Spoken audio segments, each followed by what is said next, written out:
Hi, everyone. My name is Luke Lawal, and this is another episode of President's Corner. I'm so excited today because we have another wonderful HBCU president for you today, President Adams-Gaston from Norfolk State University. And we're here today. Are you there?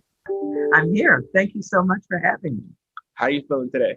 I am feeling wonderful. It's the sun has come back out in Norfolk, and that is so helpful.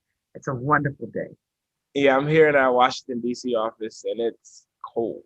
I had to travel from LA, and we're here at a bunch of meetings this week, and it's freezing. And the East Coast is just different. It's Right. completely. So tell me a little bit about you. Like, how did you get into your role, and tell me what's going on at Norfolk?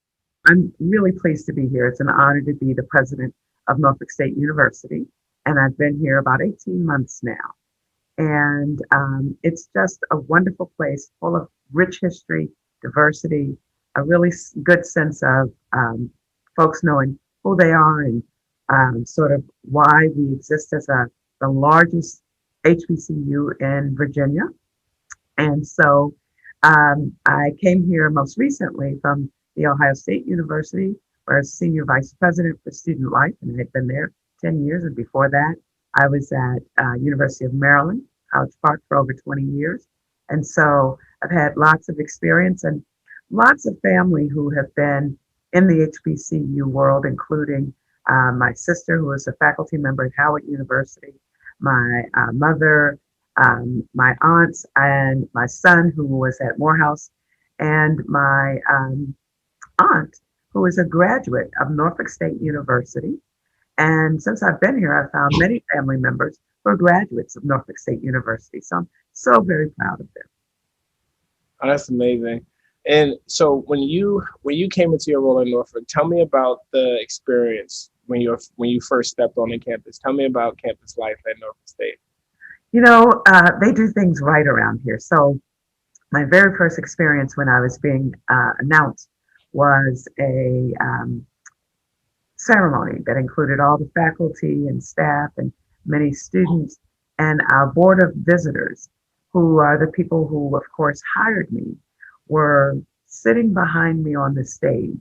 And their symbolism was, we've got your back. We're here with and for you. And that's the teaming that as a president you really want to have with your board. And it was wonderful because the former president, who was outgoing, was there also, and people got to applaud him for the work that he did in his interim role, and they were so very supportive of me as I began my journey with Norfolk State University. So many ways in which the rich tradition is symbolized and the support of this community is symbolized. That's amazing. And I know it's tough with everything going on with COVID. I know, as a president, the best thing to do is like connect with your staff, your team. And I know you guys are doing that virtually sometimes. And this COVID era has been tough. So can you give us a little bit more about your personal background? Like what makes you happy? Like how do you indulge yourself during the day? So there are a couple of things.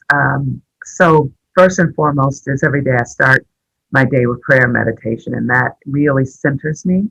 And so all the things that might give me anxiety or might make me concerned or worried sort of get um, damped down because I really begin to think about what is the journey and what's most important. And of course, for me in this journey, I'm here because I think we have an opportunity and a way to help our young African American students and any students who want to participate in this environment to soar. And so, really, I'm sort of laser focused on students and their success and utilizing the incredible skills of our faculty, our staff, our administrators to get us there. What gives me joy and the opportunity to just sort of relax, I love reading. And I have, because of COVID, learned to really like binge watching shows on Netflix. Oh, really? Yeah, I love Netflix. What are you watching? So right now I'm watching The Underground, or Underground it's called. And apparently this was a series from 2016, but I don't know how I missed it. So my husband and I, when we when we're finished with working and we're just, sort of hanging out, or we may have a Saturday afternoon, we might watch 2 or 3 episodes at a time. So I'm really I think I've enjoying watched it. Underground. I don't think I've caught Underground. You definitely want to see it. It's a great series about African Americans during slavery and really removing themselves from slavery and what it took for folks to do that in the fight. There's a little piece on Harriet Tubman in there also, but lots and lots of those kind of experiences. I also was watching the series that Pharrell Williams' uncle did. And that was, and I can't think of the name of it, but it was a competition for people to get to join this choir, a gospel choir. It was amazing. If you get a chance, make sure I get you the name of that. But it was awesome, awesome. And definitely got to catch some of those out. So I got another question for you. Tell me a moment at Norfolk State that you will never forget. You know, I got to experience homecoming this year. And, people can tell you about what homecoming is, but experiencing it was really different. First off, we do a parade right around the campus, but outside the campus walls. And I was stunned at how many people lined up. I mean, it was like a parade in Washington, D.C., where I grew up, where people were lined up to watch the band and the individuals that we brought in that got to participate. And then just the beat of the campus as people were coming back, and you get to interact with the alums and the current students and people who are just interested and love this institution. It was our largest, I'm told, it was our largest homecoming in many, many years. And so it really impacted my heart and reminded me how important NSU is, not only to those of us who are within the walls, but outside of the walls of this community. And we have a debt that we have to pay to our community because of that. Wow. I mean, homecoming did it for me. The first homecoming I ever went to, I think my mom attended Howard University, and I was probably like 6 years old. And I was just walking around. I was just like, Mom, there's just a lot of Black people. And I'm just like, and just people just happy to see you and just like indulge in you, like just, and when they see kids, they're so excited and they're just like, the spirit is just up. So I definitely understand that. Yeah. One more question about you. I know I'm digging into your personal background, but tell me your idea of a perfect day. Whew. So here's what a perfect day would look like. I get up early, I do my prayer meditation, I come to work. I literally live across the street from my office because I live in the university house. And I spend my day with people who really care about this community. And I get some interaction with students. Those are wonderful days. And in real life, I might not leave here till 9:30 at night, but in my perfect life, I would leave here by 6:30, and I'd go home, and my husband and I would spend some time in front of the fireplace just talking and relaxing. And then we'd probably do some reading, both of us. He likes to play chess, so he does a lot of chess playing. And then we would probably just retire for the night. Oh, that's awesome. Okay, I want to switch gears a little bit and talk about COVID. I know it's impacted. Everybody's dealing with it. I'm dealing with it. The world is dealing with it. So tell me how Norfolk State is dealing with it. So as with all institutions, none of us were really prepared for COVID-19. It sort of came and hit by storm. I had the privilege of being a co-chair for H1N1 when that was an issue at The Ohio State University. So myself and the director of the medical center were co-chairs for H1N1. So I learned a lot about how you respond to particularly viruses and well, at that time it just was meant to be an epidemic, and how do you prepare? So I really felt like I wasn't, totally lost, but I knew that we had to assemble our team and make sure that we had all the right players involved to help us work through. So if you recall, that was about the second week of March of 2020. Well, Wow, this is 2021. Yes. Yeah, no. It seems 2020. like this year is so long. Like I used to tell a joke to my friends that today is like December 55. Right, right. I'm with you.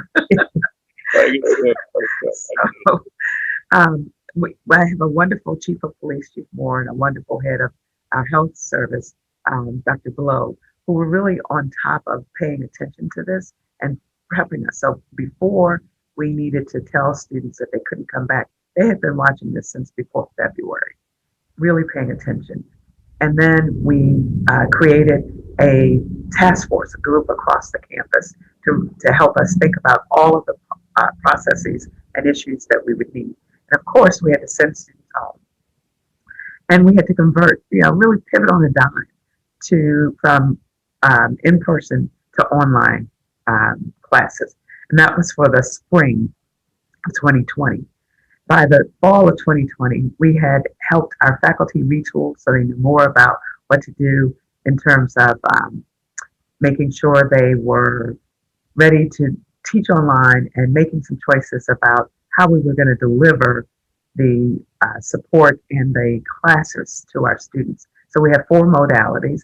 One is in person, one is remote, which means you would have the same time of class and you just come to class online. One is a hybrid where you have some remote, some in person, and one is totally online where you just decide when you want to click in to the classroom or the instruction. So we allowed our faculty to make decisions about what they wanted to do, and I was very pleased. In the fall, we had almost an even distribution of classes in those 4 modalities. And then for the spring, we have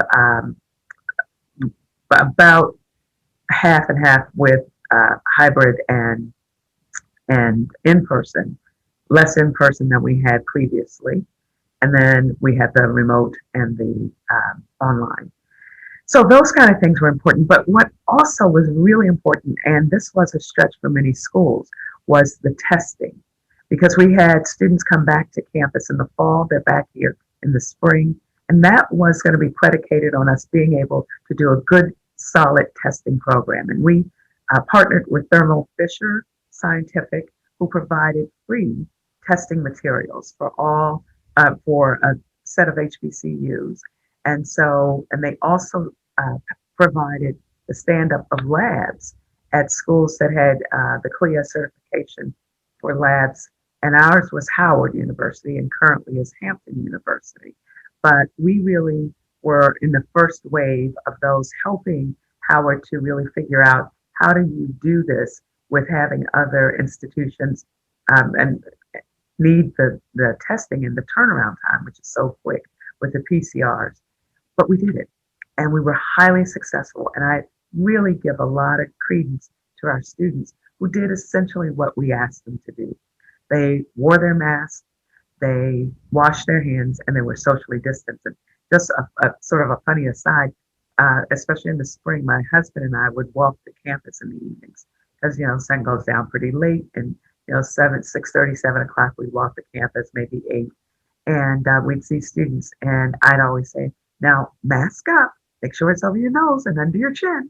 And I said, at some point they're going to say, that president is something. She goes out all over town watching us with our masks. But they were so positively responsive to me. So I really appreciated them. I just wanted to remind them that, and I would say to them, we're all in this together. We want to stay here and want to protect each other. And they just were wonderful in their response to that. Yeah, HBCU campuses have always been home for a lot of the students. So I can understand everyone ready to protect their home and wanting to move forward. And that brings me to my next question. How do you guys plan to move forward, especially with the vaccines? Are you a fan of the vaccines? And what measures have you guys put in place to prepare for that? Sure. So right now we're going through the process of becoming a vaccine site. And, it's a federal process. And so we're working on that. And we think we will become a vaccine site. I think, and I would really give this message to our community. We need to take the vaccine. And as soon as I am able to, I will take the vaccine because we have lost so many people in the Black community to COVID, and it has been um, disproportional in the Black and Brown communities. And so this is the thing that we have at this time to help us move forward. And I was just looking at something this morning on the news that suggested that for the vaccines right now, 60% of the individual, 60% of the individuals who've gotten vaccines have been white and 5% have been Black. We have to do better. We have to help our community know that they need to get the vaccine. They deserve to live. And so I am a big proponent and really interested in doing whatever service I can do in the community to help people get the vaccine. And one of those things we think is being a vaccine site.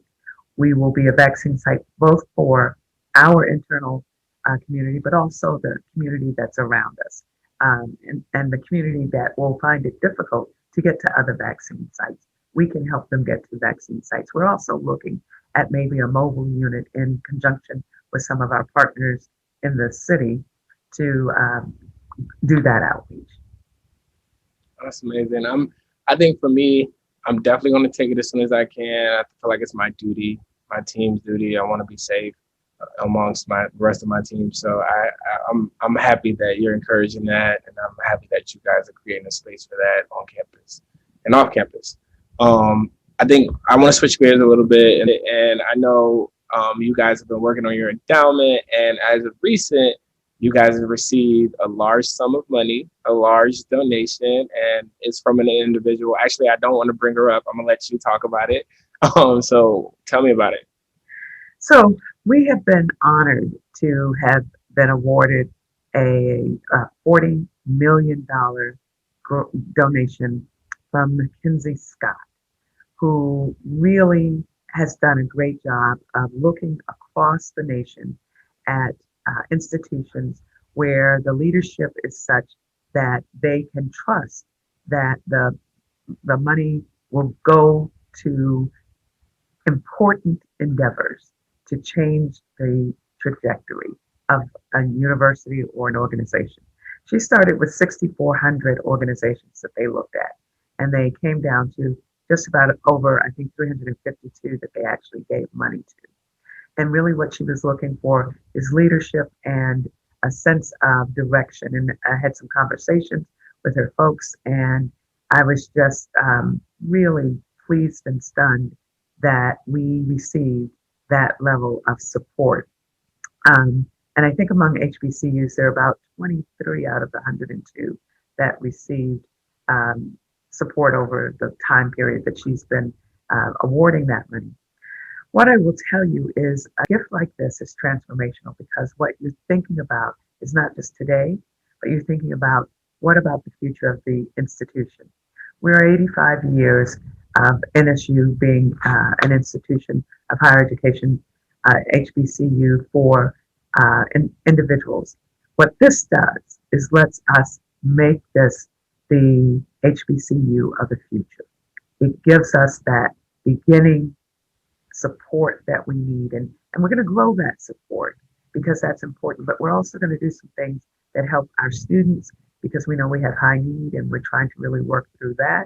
We know that we want to do transformational changes for the institution, and we're engaging our faculty and our staff and our administrators in what will change this institution in a way that will be life changing but lasting. So we are so excited for this gift. That's amazing. Let me ask you this. I know we mentioned about a capital program from the gift. So can you talk about that a little bit? So we were planning a capital campaign as we were also finding out that we were getting this gift. So this gift is a wonderful sort of bright light to people to see this is a place you want to give to. And the capital campaign, we've been doing our review and we've been working towards what the campaign really will be. And we're just in the beginning steps, and we'll probably be starting that campaign in the fall. And so we're really excited about that. And we've not than a campaign in many, many years. And so we have big goals. We haven't set the exact number yet, so I don't want to say, but the 40 million helps us really think about what's a good number. All right. So I'm gonna switch gears a little bit, and this is when we can just literally talk about the university. For me, I've been to the university several times. I came to the last homecoming. I want to say last time I went to you guys' homecoming was in 2019. 2017. I'm a member of a Omega Psi Phi fraternity, so I got to hang out with the Buzz on campus. It was definitely like a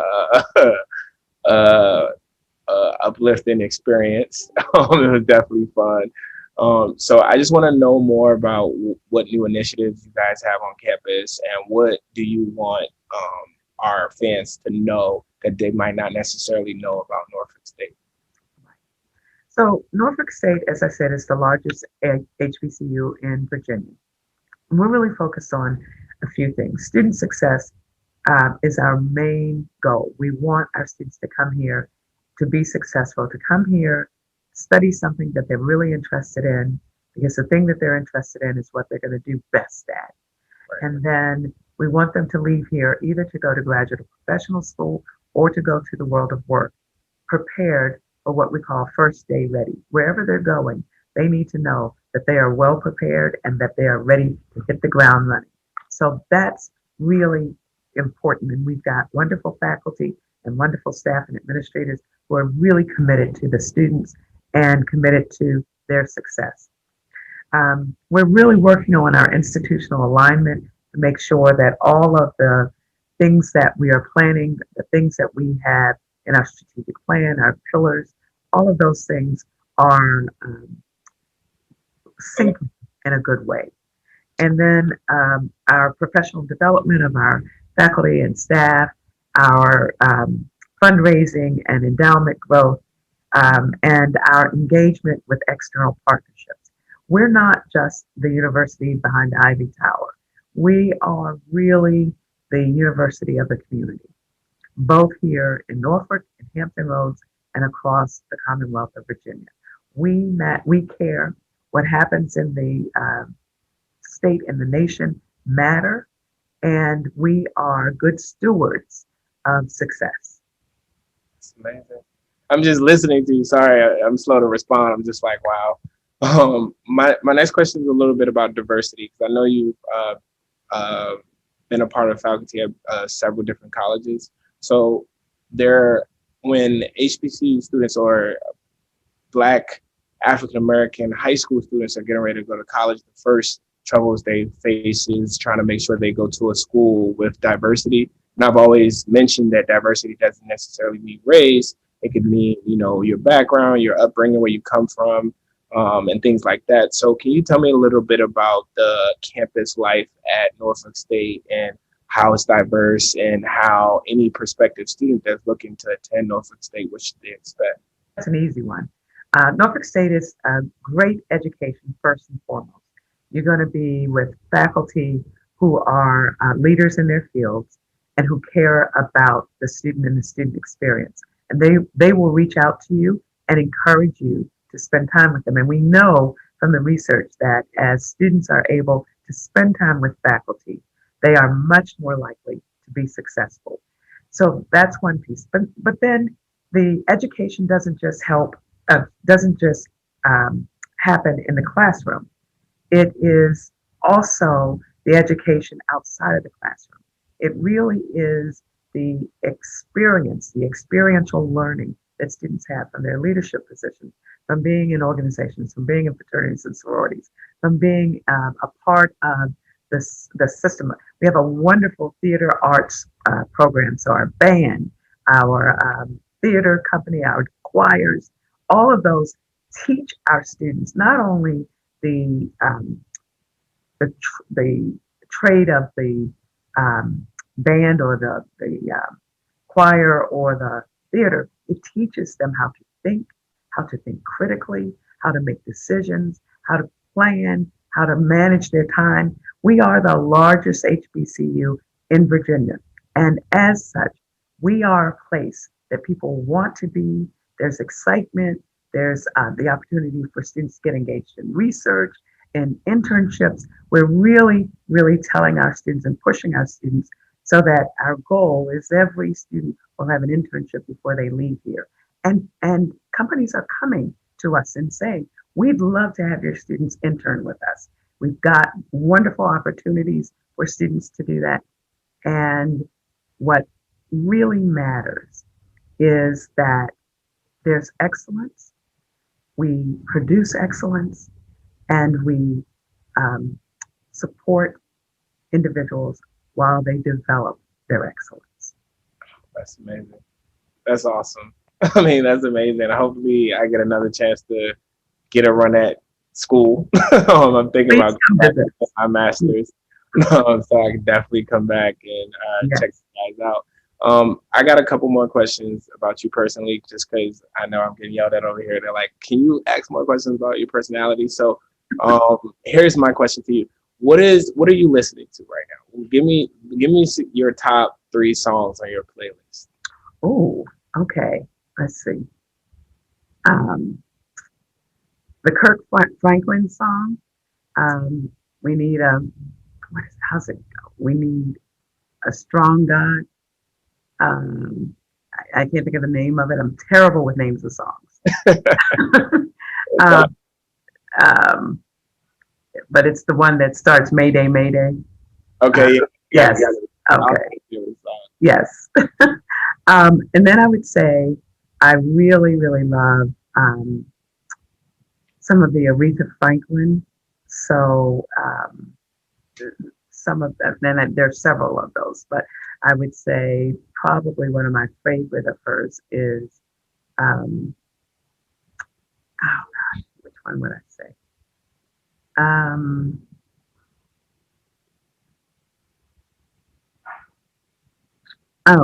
struggling right now. I'm just trying to go. It's all right. One of her songs. Let me go back to that, and I'll come back to that. And go ahead. The next person I want to know is, what are you reading? So I've been reading 2 books. I've been reading Mackenzie Scott's book, which is really a good one. It's a fiction book, and she's a really great writer. And then I have been reading Ta-Nehisi Coates' book, Water Dancer, and that's what I call a dense read. He's really a great writer, but you get so immersed in it. It takes a long time because you're so immersed in the book. That's amazing. I'm reading HBCU Buzz every day. Look, she's like, "What are you reading?" I'm like, "I'm reading HBCU Buzz every day." Tell me about the different opportunities at Norfolk State. Yes, we're really excited about the opportunities at Norfolk State as they are developing, and we've had many relationships that have come up that we're really just very excited about. The Netflix to You opportunity, where Netflix, and actually it was one of our alums who is an engineer at Netflix, who said Norfolk State would be a great place for you to work on having these individuals, diverse individuals, have the opportunity to be engaged in the technology. And so they're engaged, and it's a wonderful program, and I'm very excited about what they're doing. The Apple Connected Campus, the C2 program that we're a part of, which is very exciting, where students are learning coding, and as you know, that's the future. People really are going to need, no matter what their area, are going to need to know coding. And so we've got some really rock star faculty who are engaged in that. Dr. Felicia Dowswell, Dr. Cynthia Nicholson, Dr. Thorma Humphreys, and Dr. Aurelia Williams, who really have made that go. But that's true of our programs across the university. Our faculty are deeply engaged. And then we're really engaged with the Pharrell Williams Black Ambition program. And you may know that he has set aside $250,000 prize for HBCU students who can come up with an entrepreneurial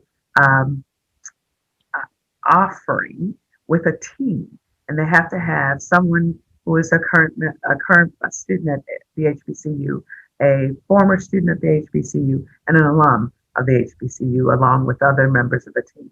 So these are the kind of opportunities that are coming up that are just happening at HBCUs and at Norfolk State University. We've become a place where people are looking at us and saying, we want to engage with you, we want to engage with your students, and we want to promote what you do in terms of the excellence that you provide. Amazing. Okay, now I just want to talk a little bit about your legacy at Norfolk State and what impact you hope to leave with the campus. So tell me a little bit about your legacy. Tell me what you want people to gain from this video and your presence at Norfolk State. When my husband and I decided that we would come to Norfolk State University, we came here because we thought it would be a privilege for us to be here and to have the opportunity to lead an institution to the next phase of what an HBCU could be in a 21st century.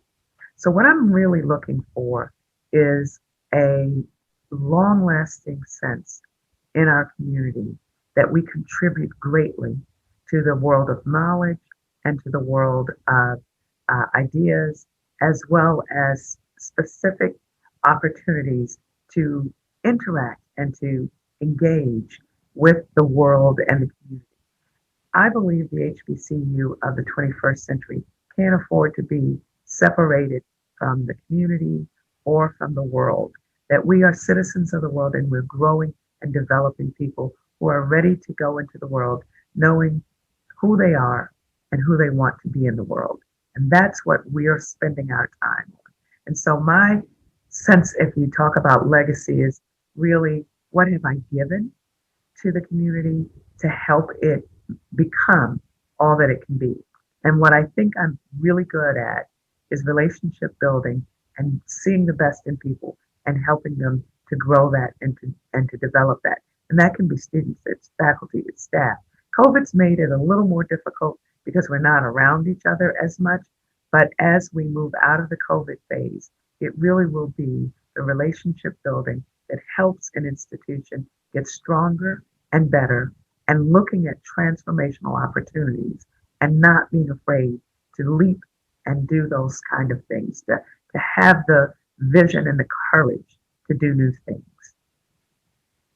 It's amazing. Well, I'm sorry, I keep falling blank. I feel like I'm at church and you're just preaching to me right now. These are just wonderful points to me. Thank you for your time. Thank you for joining this conversation. I appreciate you, Dr. Adams. It's been a pleasure. It has been fun. Thank you so much for making it so easy, Luke. I really appreciate that.